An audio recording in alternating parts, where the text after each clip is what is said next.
So hello everyone, greetings.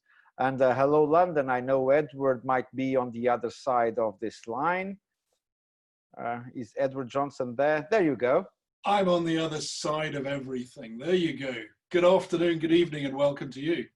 Yeah, good. Good to see you again since this morning. And I'm really excited again to have this webinar with a friend that has been with us has been with us all day, but he has been on my gemological life since 1997. That's how old I am in this industry. It was on the CIBJO Congress, and Jack, he was the general secretary of CIBJO, and CIBJO is the very organization supporting this webinar. So there you go.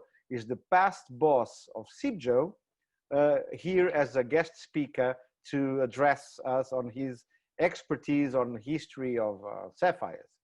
And I met him in about 2004 first, when he took over as the chief executive of the GEMA, the Gemmological Association of Great Britain, because at the time I was head of GIA in London.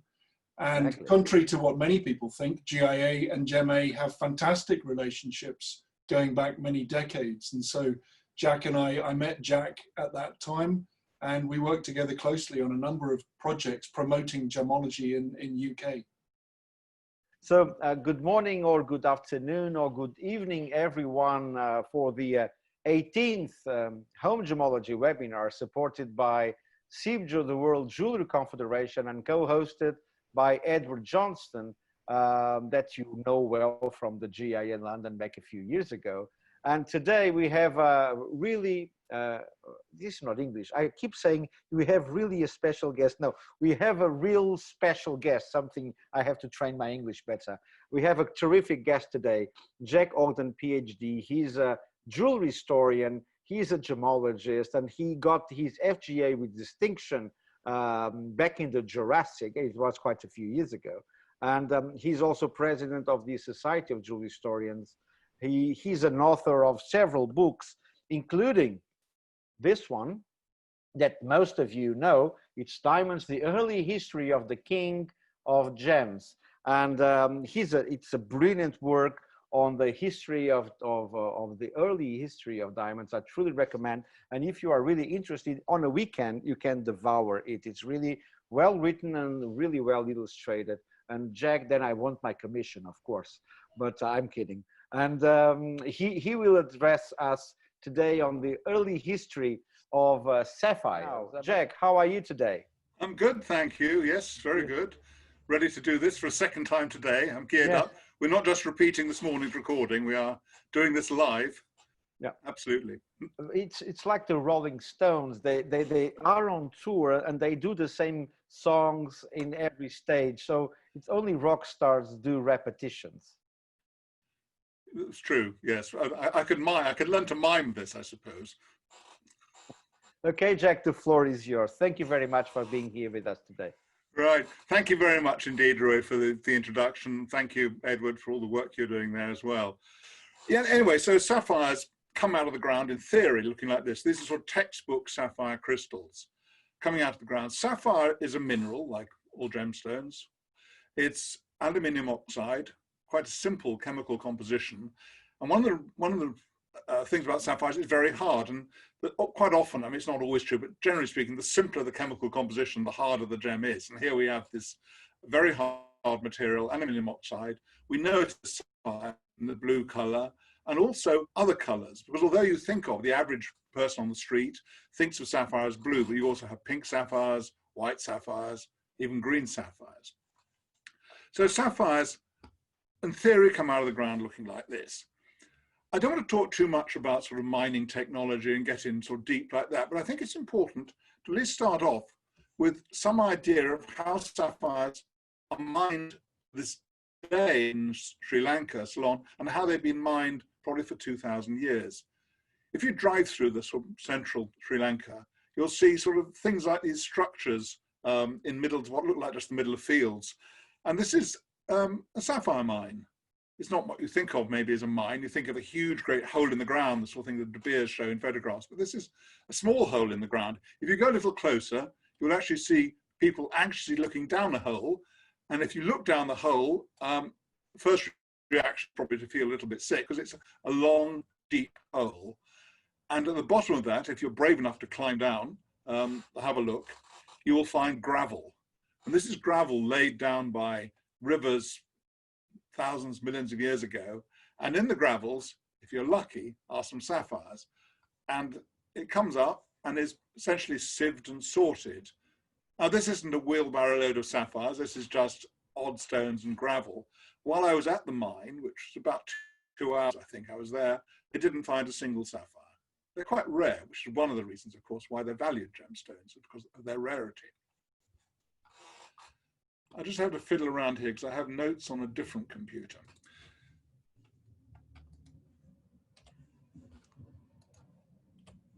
This is what they can come out of the ground looking like. Now, these don't look anything like our nice little pristine crystals I showed earlier, but they're rolling around these gravels. They've been banging around, knocking against each other, other gravels and so on, over millions of years, and they get rounded into these nice little smooth round shapes.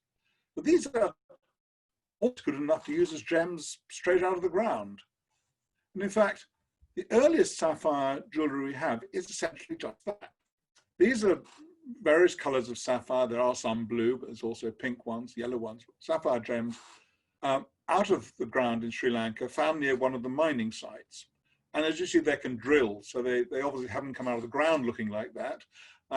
They've been drilled with a diamond drill. It's probably the only thing that'll get through a sapphire is a diamond drill. The difficulty here, though, of course, is how do you date these? They're just simple little beads with very seldom is there an archaeological context to date with. The only way we can really date sapphires is when they turn up in an archaeological context that's datable. And that's usually when they've been set in jewelry. So the first question is, what is the earliest example we have of a piece of jewelry set with a sapphire? The earliest piece I know is this ring. This was excavated in 1999, right up in the north of Afghanistan. It sounds a bit out of the way. It was actually at a city that was founded by Alexander the Great. If you remember your history, Alexander the Great in around about 300 BC conquered most of the known ancient world as far as the northern borders of India. So he established the city of Ai-Khanoum. And in 1999, one of the things they found was this ring, a rather beautiful ring. This is set with a pink sapphire.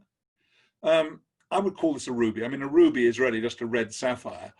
This is sort of, I think, red enough to be described as a ruby, but is, if you like mineralogy, it's a pink sapphire. On the side are 2 diamond crystals, probably an Indian diamonds, almost certainly Indian diamond crystals. But the fascinating thing here is the gold work with the enamel. The gold work in the enamel is typically Greek. So here we have a Greek goldsmith who has sort of gone to the furthest reaches of Alexander's empire in the search of new customers, new clientele, and used a Sri Lankan pink sapphire, Indian diamond, with a remarkable ring. From the same find, maybe slightly later, is this ring set with the blue sapphire, also from northern Afghanistan, and probably about 300 BC, maybe a century later. Large blue sapphire. So these are the earliest. So we're talking about 2,300 years old sapphires, and almost certainly from Sri Lanka, or Ceylon as it used to be known, which is really the only major source of sapphires through most of the history of the last 2,000 years. I say mainly the source because in Roman times, by Roman times we're talking about sort of 0 through to 400 AD, in Roman times we get little sapphires like these in the top of these earrings. These earrings were found in Turkey. These are about 2nd century AD, and they got these little round blue sapphires. They look a little bit like aspirin tablets. Those are sapphires, and below we have emeralds. Now the emeralds are essentially natural emerald crystals, superficially polished and then drilled. Emerald is a little bit softer than sapphire. So how come they didn't bother to polish or cut in any way the emeralds, but we have these nice, neat little rounded sapphires? Well, the answer is because the sapphires probably came out of the ground looking pretty much like that, but not from Sri Lanka. They're much darker than the Sri Lankan ones, and typically these little bean-like sapphires. Here's another Roman necklace set with these same little blue sapphires. And the fascinating thing here is the sapphires above, the three loose sapphires, two just basic little fractured crystals, and the other one has been polished, the one that's by itself has been polished by a natural sort of movement in the earth. These are from Australia, these sapphires, which has nothing to do obviously with Roman, but it's that certain types of sapphires from what they call a magmatic source, which is so of interest only to geological nerds or gemmological nerds, do weather into these nice little sort of aspirin tablet shaped sapphires, and they can superficial polishing and a bit of drilling, and they could be used in a necklace. So these are the Roman period. So we get this window in the Roman period when we get these sapphires. Where do these ones come from? Well, that's still debated. My own opinion is they're most likely to be France. In Massif Central in France, they do find these little sapphires. They are indeed known to have been used in medieval times. There are documentary records of these sapphires. So I think it's quite possible that they were coming from France. There have been other suggestions as far away as Cambodia as a source, which I think is unlikely. And it's also possible some sapphires were coming up from Ethiopia. The Ethiopian sapphires are fairly recent, in theory, recent discovery, but two Roman writers do talk about sapphires coming from Ethiopia, so it's not impossible. But if we look at the distribution of these Roman sapphires, they tend to be in the West, in sort of Europe and in sort of Turkey, but not further east in places like sort of Syria, the Levantine coast, or Egypt, which suggests that they weren't coming as part of the trade from the East in those days.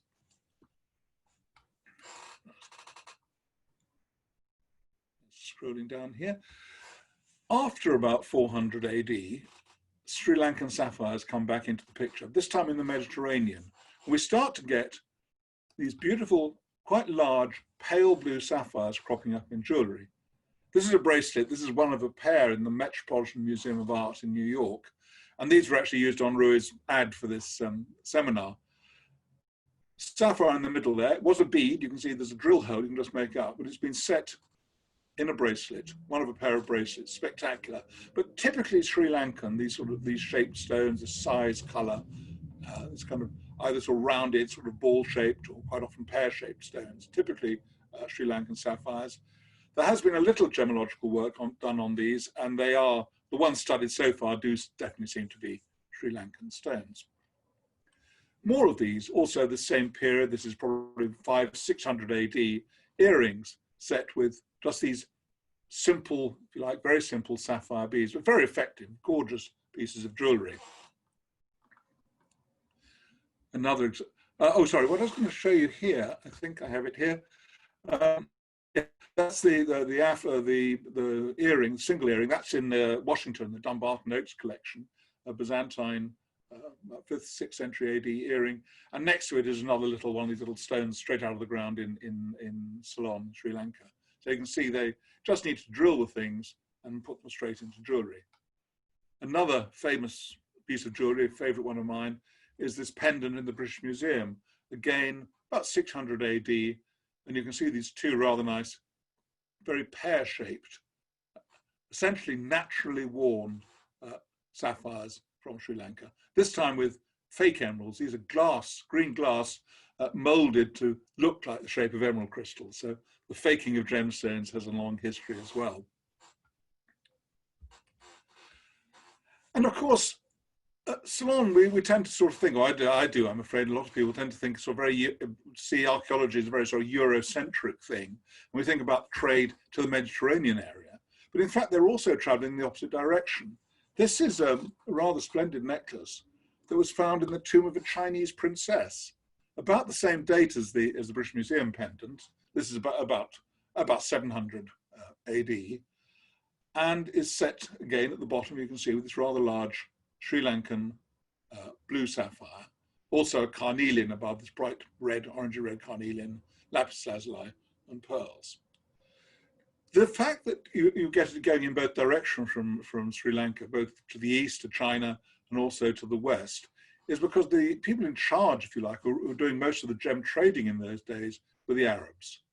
Arab traders coastal. They weren't doing so much sort of across the Atlantic or across the Pacific. They were doing sort of hugging the coast as a sea trade, but they were going obviously to the East Indies for the spices and things, and also trading gemstones. The earliest record I've got of actual Sri Lankan itinerant gem dealers isn't until the 1700s, so it's far, far later. So mainly until the Europeans came on the scene, the Dutch, Portuguese, British came on the scene, it was largely in the hands of Arabs. Also, from the east, we have these. These are two rings of the 10th century AD, and these are found in Java, Javanese rings. These two rings in the Metropolitan Museum of Art in New York, but they are, again, Sri Lankan sapphires, and the one on the left, again, was also a bead. You can see it's been plugged in the middle with a gold wire going through it, a bead that's been reused as a ring. And really exciting, a few years ago, in 2003, I think it was, they discovered, maybe a bit later than that, obviously I haven't got a note here, they discovered a shipwreck off Java, the Cirebon wreck, which contained all the usual sort of stuff of the period, lots of Chinese porcelain and so on, but also gem materials and jewellery, including something like 11,000 pearls, probably from the Arabian Gulf, and also 480, I think it was, sapphires. And these, the pearls and the sapphires, were examined by Ken Scarrett, whose name's been mentioned before, one of the world's prominent gemologists, and he did say these are indeed from Sri Lanka, found in a shipwreck off Java. So one thinks of the global gem trade as some sort of modern thing. It's not. It's as old as humans have liked gemstones. You think about it, lapis lazuli from Afghanistan was reaching Egypt 5,000 years ago. So the gem trade is a very old one. We have a nice little example of this sort of Arab involvement in the trade. This is a ring set with a sapphire that's engraved. Here it's the engraved gem is of the 10th century in Egypt, and the inscription is Abdul Suleiman something or other. Somebody pointed that out this morning. I've got a note somewhere, but unfortunately I don't have it in front of me, unless I have a note. It's possible I made a note here. Yes, Abdul Salam ibn Ahmad. So probably 10th century ring. But the 10th century stone, but the ring is actually the ring is more about 400 years later, 300 or 400 years later. And what's rather fun about the ring is it was made in Italy, and on the inside is an inscription. And the inscription says, "For love I was made, and for love I wear you." So this is a rather nice sort of early marriage, engagement ring, whatever you like to think of it is, from the 14th century. So why, somebody pointed out this morning in one of the comments, why somebody would want to have somebody else's name on their engagement ring, I don't know. But it might have just had, they might not have obviously understood what it said. It was just a sort of very special, at that time, probably quite a rare stone in Europe. From about the same period, we have another sapphire, which is the early stone that still exists in the crown jewels of the United Kingdom. This is the so-called Edward the Confessor sapphire, which Edward the Confessor, who was a king of England in those days, from 1042 until 1066. Some of you all know the 1066 date was quite a major one in English history with the Norman invasion. This is supposed to have belonged to him, Edward the Confessor, later Saint Edward, very holy man. He was buried with the sapphire, and it was dug up 100 years later. His tomb was dug up, and the sapphire was kept as a relic, if you like, and went into the English crown jewels, and is still there. This is the imperial state crown with a sapphire on the top, and you'll see underneath that big red blob, which is the so-called Black Prince's ruby. It's actually a red spinel, as people have known for, well, certainly since the 15th century, they knew it was spinel. So that's a nice early sapphire. It also might be the origin of why sapphires were associated with the church. The fact that St. Edward had one, was buried with one, because in the medieval period, a lot of the sapphires that survived in jewellery were set in rings, and rings that are often, there's archaeological excavations, so not that many, but they have been found in tombs of bishops. And there is a suggestion that they were seen as particularly suitable for bishops, because they represent sort of purity, chastity, and so on. And there's another, from a little bit later here, we have a brooch. This is not nothing to do with a bishop. In fact, almost the opposite. This is from, it dates from 1340s and was found in Erfurt in Germany. And 1340s was the time of the Black Death in Europe. Somebody will know from our history, when it's said that maybe half of the population of Europe died from the plague, even worse than the present virus. And unfortunately, the Jews in Europe, or in certain parts of Europe, were blamed for the plague. I think, excuse quite horrifically. And some of them hid their treasures, their riches, hoping to be able to get them back later. And this was part of a group of jewelry that was buried by a Jewish family or a Jewish group in Erfurt in Germany in the 1340s, set, as you can see, with two of the stones, and presumably the one that's now missing at the bottom, blue sapphires.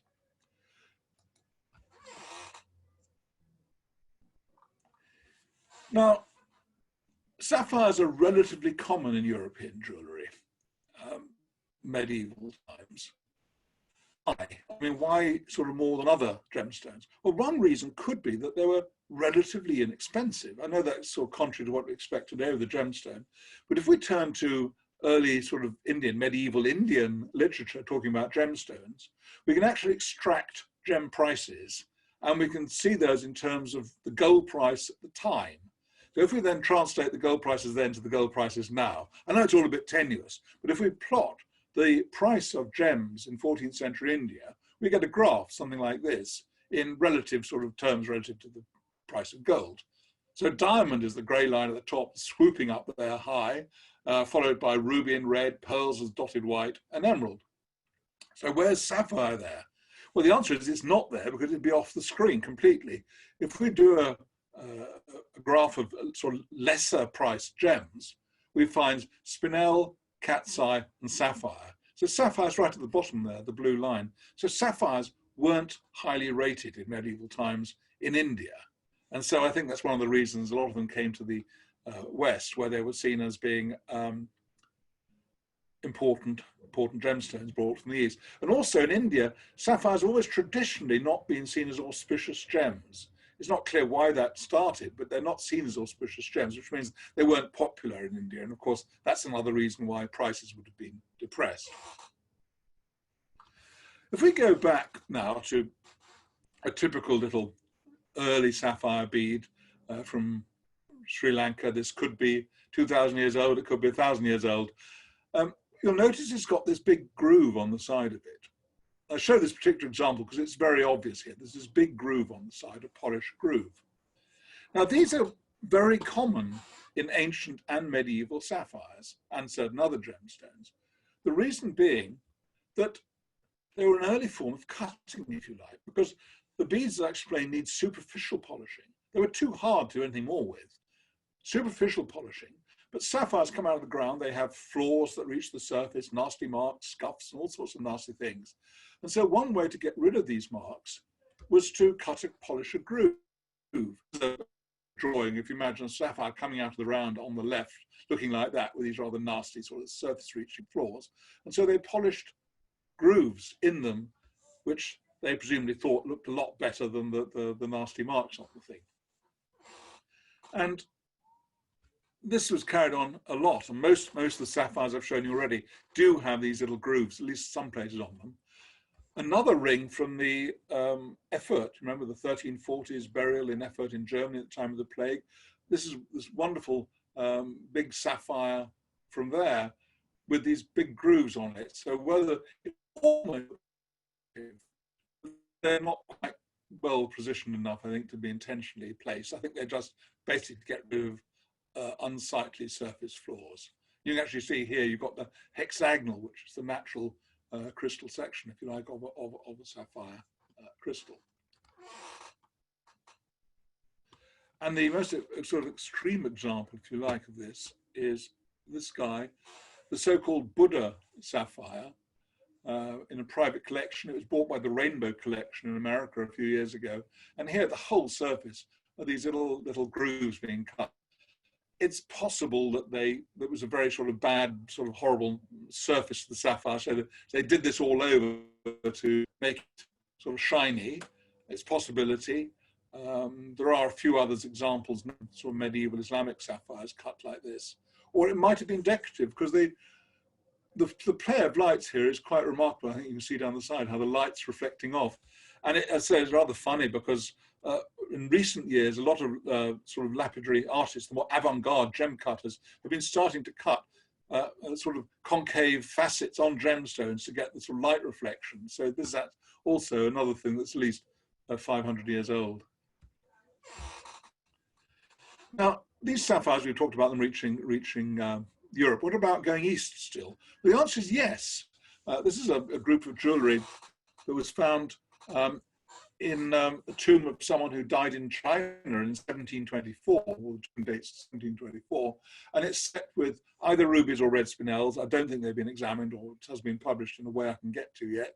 But the blue sapphires are, again, appear typical of Sri Lankan ones, and again, unpolished. So this is quite late, isn't it, 1724. And even if you go a little bit later in China, we find this is 100 years later, Ming period jewelry, again with these Sri Lankan Ceylon sapphires, just superficially polished and drilled, set as jewelry, along with other stones. Now, those of you who know European antique jewelry will know that sapphires are being cut, faceted by this period. I mean, we're talking here about 18th, 19th century Chinese. I think what this shows, the Chinese jewelry, is that these stones were being mined, superficially polished, and probably drilled in Sri Lanka, maybe some in India, and then exported from there. The ones that went to China were kept like that, because maybe a sort of developed lapidary industry there. But those that reached Europe began to be cut. And I don't want to do a huge amount on the history of gem cutting. That's a different lecture for another day. But it all starts in a way. This is one of the earliest. This is a sapphire. It's a drawing. It's obviously an exploded drawing of a ring that's in the Archaeological Museum in Istanbul.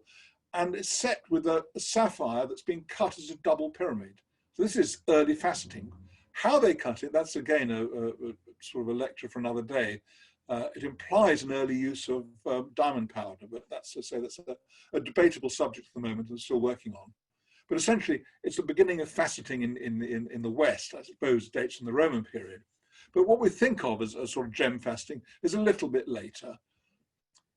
In medieval Europe, we start to see in the sort of 1400s, we start to see faceted gems in sort of what's getting on for sort of modern style, if you like. This is a ring found in the tomb of a bishop who was buried in, hang on, I've got the date written here, sorry, I keep looking off here, 1362, an English bishop. Here we have, again, you can see quite clearly, it's a reused bead, almost certainly Sri Lankan stone. It looks quite dark in the photograph, almost certainly Sri Lankan stone. And it's been recut, refaceted as a gemstone. One of my favorite bits of jewelry is this piece. Some of you will recognize this. This is the crown of Princess Blanche. This is in the residence in Munich. If you go to Munich, you have to go to Munich, then do go to this collection. It's quite a spectacular piece. I'd like it back. This is English crown jewels. It was part of the dowry of Princess Blanche, who was the daughter of Henry IV of England. You all know Henry IV from your Shakespeare. His daughter married, what's his name? Married Ludwig III in Bavaria in 1402, and part of her dowry, which she took with her, was this amazing crown. It's been studied recently. It's just been written up in the Journal of Gemmology by Carl Schmetzer, who some of you know, I know. And he's studied all the gems. He's had the whole thing in pieces on a bench in front of him. But the interesting thing here is that we get this sort of quite developed faceting of gemstones. This date, it was probably made about 1370, this 1380. So from the end of the 1300s into the 1400s, we start to get these cut stones. How were they cutting stones in those days? Well, in medieval times, we have quite a lot of literary descriptions of gem cutting. And it seems to be like this. You ground the stone on a flat stone, another flat stone, with an abrasive paste. Several medieval writers describe this being done to gemstones. This is a representation from the time. This is actually probably grinding pigment rather than grinding a gem. But it shows the sort of thing, grinding on a flat stone. Now you've got a problem here, because there's a limit to how precise you can be with a small gemstone. If you have a half-carat sapphire in your hand, rubbing it on a flat stone, it's very difficult to produce a large number of small, perfectly positioned facets. It's almost impossible, of course. And so there was a limit to what could be done. The stones I've just shown you in the crown and also the bishop's ring were probably could be cut quite easily like this. So what other options were there for cutting? Well, in India, there's what they call the bow drill, or bow lathe. And essentially, it's a disc impregnated with a hard abrasive. And by pushing the sort of thing like a bow backwards and forwards, there's a string wrapped around the spindle. And as you pull it backwards and forwards, the rotating disc rotates. But again, we have a problem here. First of all, it's being held by hand. And the other problem is that it's a backwards and forwards motion. It goes one way than the other. So it's quite a jerky movement. And again, it's not easy to do a fine faceting of a small gemstone with an abrasive wheel that's going one way and then the other at speed. So that's one of the reasons why faceting was not typical in India or Sri Lanka early on. In Europe, though, things changed. In the 1400s, there's what's been called the most important technological advance of the century. And that was the invention of continuous rotary motion. This probably developed from silk spinning. And this is an early drawing of what we have here. It's not so easy to work out from the drawing, which is a drawing by Henry Arnault of, hang on, the date of this is about 1440, 1450. Now the drawing, I did a computer reconstruction here to show you what's going on. You've got a thing like a sort of bicycle pedal here, and you turn that, this rope cord going around there goes around that wheel, and so that plate rotates. And it rotates in the same direction. It keeps rotating at a very high speed in the same direction. So this meant you could cut stones, smaller stones, and you could cut them far more accurately, because as in the drawing shows, there are ways of actually clamping a stone to this wheel, so you'd have very precise measurement of facet angles. Interesting here also is the inscription in Latin, and it explains that the drawing shows a gem cutting machine as used by the master gem cutters in Venice. And why did the guy illustrate this? Because he was a doctor and an astrologer. Why wouldn't a doctor and an astrologer be interested in gemstones? Well, the rest of the inscription explains, because it says small bits of gems left over from cutting were used in medicine. And indeed, medicinal use of gemstones continued for many centuries. When they cleared out the Tower of London, or had a sort of a spring clean in the Tower of London Treasury in 1600, some of the gems that were taken out, there were several hundred emeralds, and they were described as being so foul they were only of any use for doctors, for the pharmaceutical industry, to be crushed and used as gemstones. And a lot of the kind of modern crystal healing side of stuff actually dates back to the time when these gems were used for healing, but as medicines ground up rather than as a sort of whole crystal to hold your hand. They were ground up and used as medicine. There's a lot of information on that. This kind of vertical wheel turning around into a horizontal axis fairly rapidly developed into a gem cutting machines like this. We still have this sort of cranked wheel, but it now is always on a horizontal plane. And this essentially is a kind of cutting tool that is still used in many parts of the world. And in fact, it's not just in what people in Europe, I think of as primitive communities. This is a gem cutting bench in a workshop in London. It was made in 1948. That is actually part of an old bicycle pedal being adapted.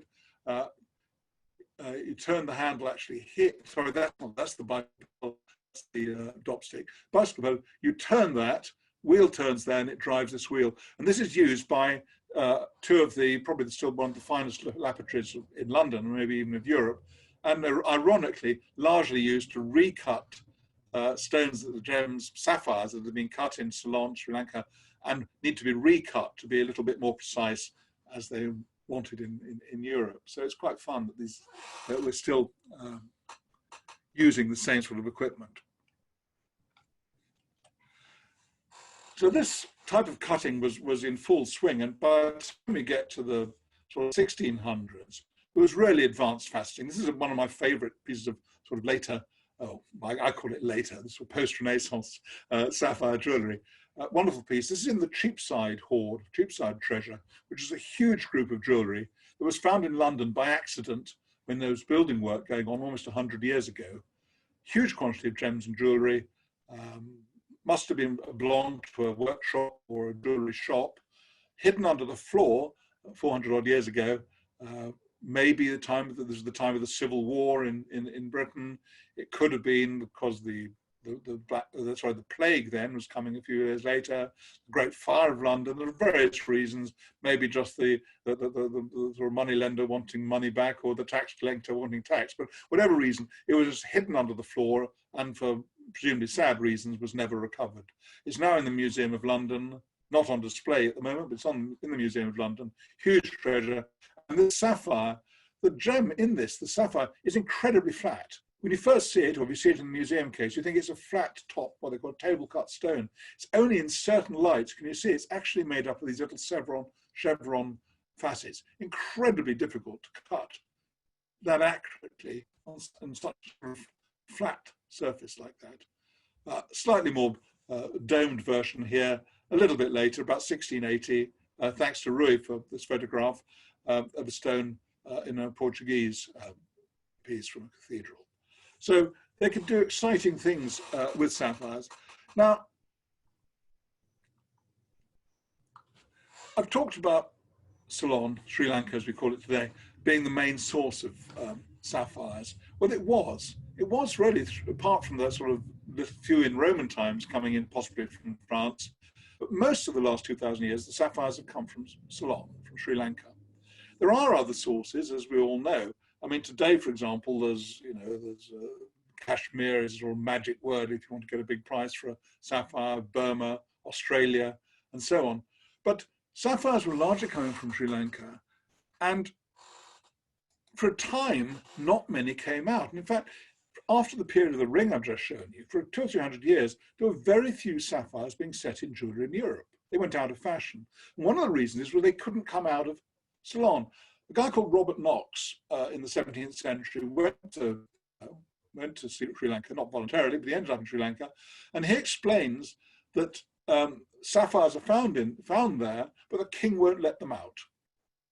The king wants them for himself, and indeed, if you were caught trying to smuggle sapphires out of the country, you were impaled on a spike. So, not a very nasty punishment for gem exports illegally. The Dutch, of course, had in a sense sort of taken over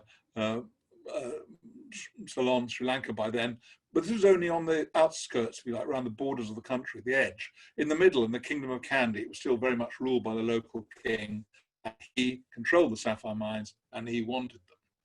And this stayed like this right through until the 19th century. It's remarkable, but it stayed pretty well right through the 19th century. And in fact, in 1875, the Prince of Wales, who was the eldest son of Queen Victoria, was going on this grand tour of India. And there's huge, great tours, lots of events and pageantry and stuff laid on all around India. And when they were planning his tour for him, they showed him a map to show where he was going. He looked at the map and said, "Where is Ceylon?" Because they'd actually given him a map where they'd left Ceylon off it. They hadn't printed Ceylon on the map. For whatever reason, they didn't want him to go there. Nobody knows why they didn't want him to go there. They didn't want him to go there. He insisted, and he went to Ceylon, Sri Lanka as we call it today, and actually him, Colombo in Sri Lanka in 1875, part of this big parade that he was there. While he was there, like all these sort of trips, he was presented with all sorts of local things, gifts, including at least one piece set with local sapphires.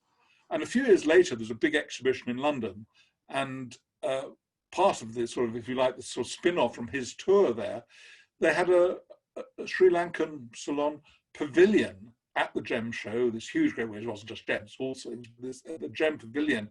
And there were sapphires there on show. And it became a sort of fashion, if you like, after the 1770s, again in Europe, to have sapphires. Now, it was still locally mined. I mean, I showed you at the very beginning modern sapphire mines in Sri Lanka, which are still basically holes in the ground with people dropping down on the end of ropes. Very primitive, if you like, effective. The English, of course, took over the running of Ceylon, part of the British Empire, and they, after the Prince of Wales sort of like introduced sapphires back to Britain, they wanted to try and rationalize this and make it more bureaucratic, sapphire mining. And so in 1890, they produced licensing laws to license mining, which did come into play. And they also tried to work out other ways how they can make it more productive, more controlled, of course, that's the main thing. And it was very difficult. And in fact, there were many reports written, and most of them said it's just not worth it. It's not economically viable to try and bring this very scattered cottage industry into some sort of control. And it was only finally in 1939 that there was this detailed report, the report of the subcommittee of the Executive Committee of Labour, Industry and Commerce on the marketing and cutting of Ceylon gems. This is part of, if you like, the British government approach to the thing. And this was an extraordinary document, very thorough, how the whole sort of gem mining could be regulated, brought into sort of bureaucratic control. It was far-reaching because it was considering environmental impacts and all these things, which are way ahead of its time in many ways. But the problem, of course, is the year, 1939, not a good year for European politics. It's the beginning of World War II. And of course, all the findings and the recommendations of the report were shelved and nothing happened, which is why you can still go to Sri Lanka to this day and see mining carried on in the way it has been for 2,000 years. So what about the other sources today? This is me examining a 39-carat sapphire at Christie's a few years back, 2015. This fetched $7.5 million. This is not cashmere, and that's the magic word. But cashmere is a new kid on the block, really. It's normally said that the sapphire in Kashmir were only discovered in 1882 when there was a landslide. It sort of pulled away half the mountain and they found sapphires. In fact, there is a report from at least 10 years before that of sapphires in the area, but certainly sapphires from Kashmir were not sort of important to any extent until the very end of the 1890s, really. There's also, of course, sapphires from Burma. Some very, very fine sapphires come from Burma, but again, there's no evidence that those came into sort of international gem commerce before the 1400s at the earliest. But this is just at a time when, of course, sapphires were beginning to fall out of favor a little bit in Europe. And again, the Burma sapphires have really only become prominent in the Western jewelry in the last century or so. So sapphires are, for most of the history, very much a Sri Lankan thing. So I've focused on that because it's a continuity that's there. But to my mind, sapphires is it's my birthstone, which is probably totally coincidental, but it is. It's my favorite gemstone, I think. The color is extraordinary. And somebody this morning said, why is sapphire so valued by people? Why do people like sapphires more than other gemstones? Why do they like the blue sapphires more than the yellow sapphires and the white sapphires and so on? And I think the reason is that the finer gems, the most valuable ones, tend to be the ones that are nearest to primary colors. Think a bright red ruby, strong green emerald, bright blue sapphire.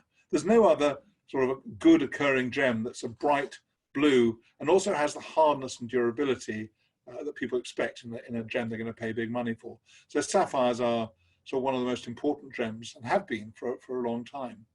So that's a sort of brief history of early history of sapphires. A bit of a rushed one, obviously. Areas I haven't touched on. Some might come up in questions, I think. And so thank you very much for listening. All I'd like to do now actually is give a brief plug for two things. Not my book, Rui's done that very nicely, thank you. First of all is the Jewellery History Facebook page. If any of you are interested in the history of jewellery, going right back from the earliest times right up to modern jewellery, gems are included in this, is the Facebook Jewellery History page. So it's worth having a look at if you look at Facebook, do have it. It has about Well, it's getting on for 6,000 sort of followers or friends, or whatever you call them these days.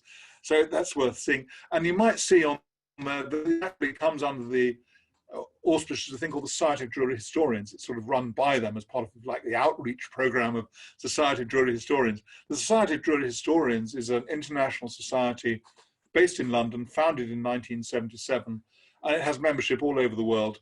And it publishes 2 publications, a journal, Jewellery History, peer-reviewed Jewellery Journal, and Jewellery History Today magazine 4 times a year. Lectures, which up until now have only been in London, but we're investigating ways of that obviously they can be broadcast. It's a necessity in the modern world. So that's in the near future. So again, check out, if you're interested in the history of jewellery right through from all parts of the world, where you're talking about sort of Far East, South America, Europe. If you want to know about sort of Egyptian jewellery or Fabergé or Lalique or whatever, it was worth joining the Society of Jewellery Historians. It's relatively inexpensive, and if you're under 25, you get half price. We encourage young people to take on the subject. So the 2 plugs there for Facebook and for the Jewellery Historian Society. And so thank you very much for being part of this, for sort of tuning in. And thank you very much indeed. And thank you, Rui, and thank you, Edward, for hosting this. Thank you.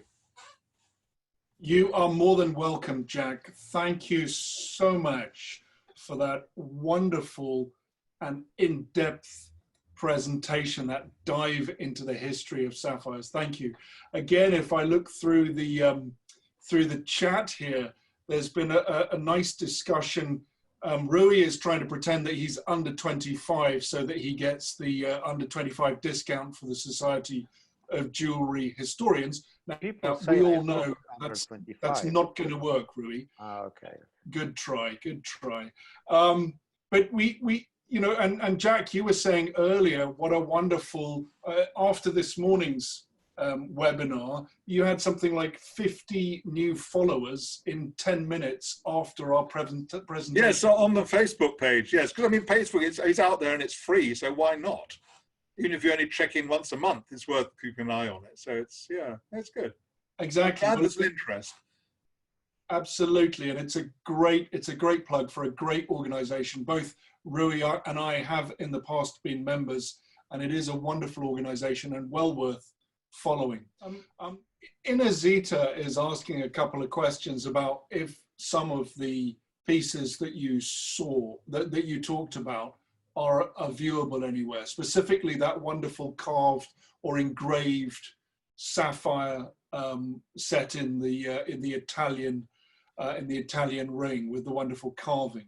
Is that viewable anywhere? And also the piece that was discovered in Germany that was from the 1340s. Are either of those viewable? Yes, I mean there are 2 plague treasures, if you like. There's one from Erfurt that I mentioned in Germany, and there's another group from Colmar in France, both buried at the same time, the same plague in the 1340s. They are, the Erfurt is, I think, on display in the museum in Erfurt. Colmar, I'm not sure, but there again, Mr. Google knows the answer to these things. There was a wonderful catalogue. They had an exhibition of this jewellery in London a few years ago, and I cannot remember the name of it. Something like Jewellery of the Plague or something like that. I mean, I can look it up and check. And it's a great catalogue showing this jewellery. Treasures of the Black Death. Treasures of the Black Death, that's it. Great volume. So that's well worth trying to get hold of a copy of that. You have it, good, Rui. The other thing, of course, is the ring with the Arabic inscribed sapphire and the Italian ring. That was being sold. It was part of a large private collection in New York. It was sold. There was a catalogue with a publication of the ring, and where it is now, I'm not sure. I think it's sold, and it's in a private collection. It's possibly on loan to a museum somewhere, but actually I don't know. But there again, it's been published. It was published in a catalogue produced by a company called Les Enlumières, which is in Chicago, New York, Paris company. And one of their catalogues, they produce quite a lot of these catalogues. Rui's probably got a cut. Rui's bringing in child labour to find books on his shelf. Because maybe I don't have any trousers on. Yeah. And Do you remember this exhibition? Yes, of course. That's a good catalogue. Yes. And this is a brilliant catalogue. And I don't know if it is still available. It was edited by Robin Cormack and Maria Vasiliaki. And it was on the Royal Academy of Arts, an exhibition that I was really lucky to attend and to visit. And I could carry 3 kilos of intellectual value with me on the plane. And it's really a valuable book. It's really good on that jewelry. One of the things that sorry to keep plugging this, the Jewelry History Facebook site, what we've been doing is putting up sort of most days, not every day, links to books that are available online free.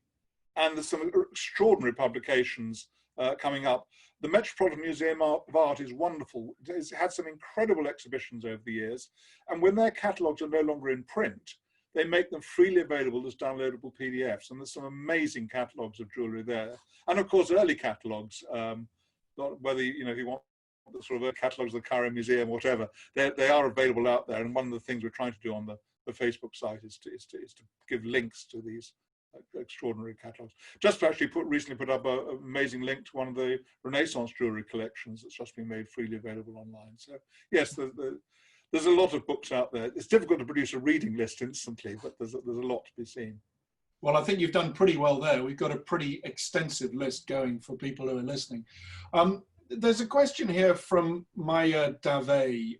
We spoke quite extensively, you spoke quite extensively about sapphires from Sri Lanka, and of course we know they were traded through Sri Lanka and also India. But Maya is asking, can you expand on sapphires from other sources in historical use, especially Cambodia, Thailand, and a couple of other people have asked about when did Burmese sapphires start to be relevant in use in jewelry? Well, I think I said that Burmese sapphires, there's no evidence for gem exports from Burma until probably the late 1400s. And there's very little information. They seem to be more interested then about the spinels coming out of Burma in the text. What's difficult to do is to separate, because obviously country borders have changed enormously.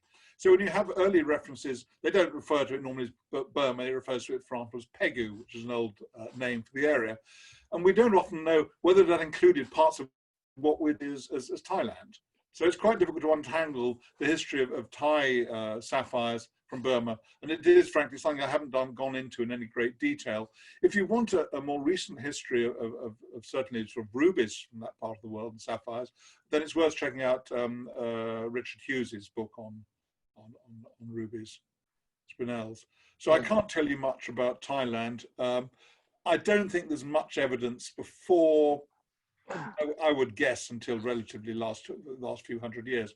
Australia, well, I mean, I don't know when they first started, but I doubt that's before the 1890s or something like that. Other sapphires, Cambodia, the suggestion that the Romans might have got their sapphires from Cambodia, that's purely because the people publishing a piece of Roman jewelry found out they were from a magmatic deposit, and the only magmatic deposit they could find was Cambodia. Therefore, they started drawing lines on a map, which I think is, France is a much closer source.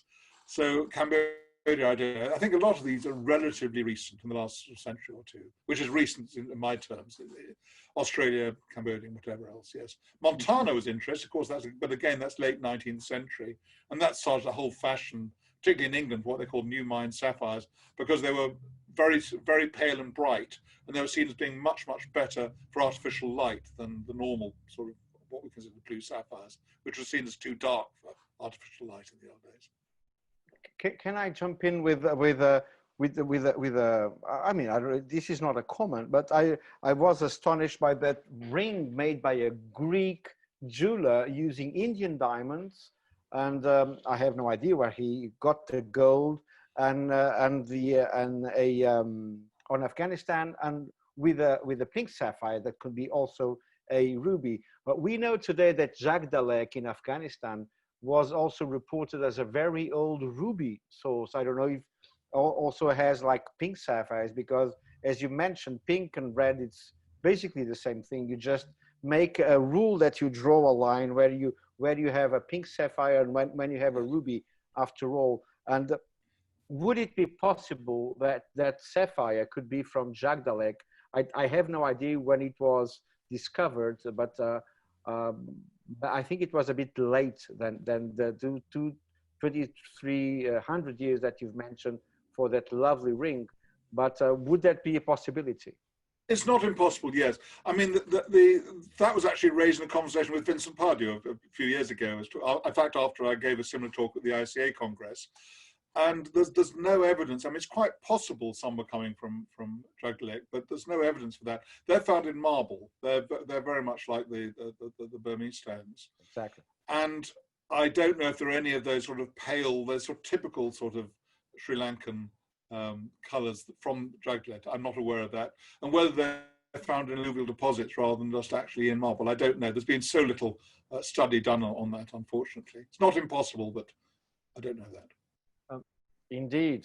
Thank you very much, Jack. Edward, the floor is yours for the very final remarks, so we can close the session, because if somebody else puts some other question on the floor, Jack won't leave the room.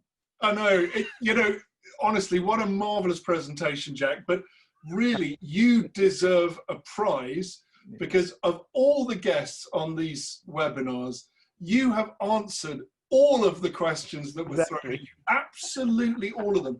You've answered 24 questions in the short space of time at the end. Absolutely remarkable. Congratulations. If I had something to give you as a prize, I would give it to you.